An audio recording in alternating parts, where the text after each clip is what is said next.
ఇక ఏం లాభం చెప్పండి అన్న, నీ కోట్లు పెట్టుకున్నా కూడా ఆడ కొనుక్కున్నా కూడా ఇంట్లోకి నీళ్ళు వచ్చేస్తున్నాయి. అట్లుంది ముచ్చట. ప్రజలకు అండగా నిలిచిన వరంగల్ పోలీసులు. ప్రజలకు అండగా నిలిచిన వరంగల్ పోలీసులు వరద నీటిలో ప్రభుత్వ అధికారుల సేవలు. సహాయక చర్యల్లో నిమగ్నమైన మిల్స్ కాలనీ సిఐ రమేష్ సిబ్బంది.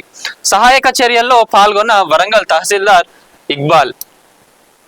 నీట మునిగిన వరంగల్ అండర్ బ్రిడ్జ్ ప్రాంతాన్ని పరిశీలించిన ట్రాఫిక్ ఏసీపీ సత్యనారాయణ.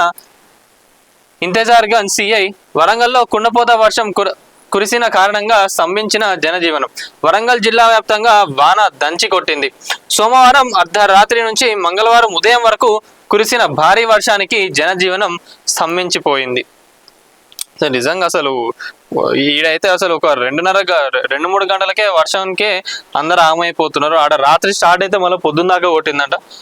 పోలీసులు కూడా చూడండి, నిజంగా ఒక్కొక్కసారి ఏంటంటే సిచ్యువేషన్కి తగ్గట్టు పోలీసులు కూడా పోలీసులు కానివ్వండి, అధికారులు కానివ్వండి, అందరూ కూడా మంచిగా ఇట్లా బయటకు వచ్చి అందరికీ సహాయం చేయడం అట్లాంటివి మంచిగా చేస్తూ ఉంటారు. అట్లాంటివి చూసినప్పుడు జర మంచిగా అనిపిస్తుంది.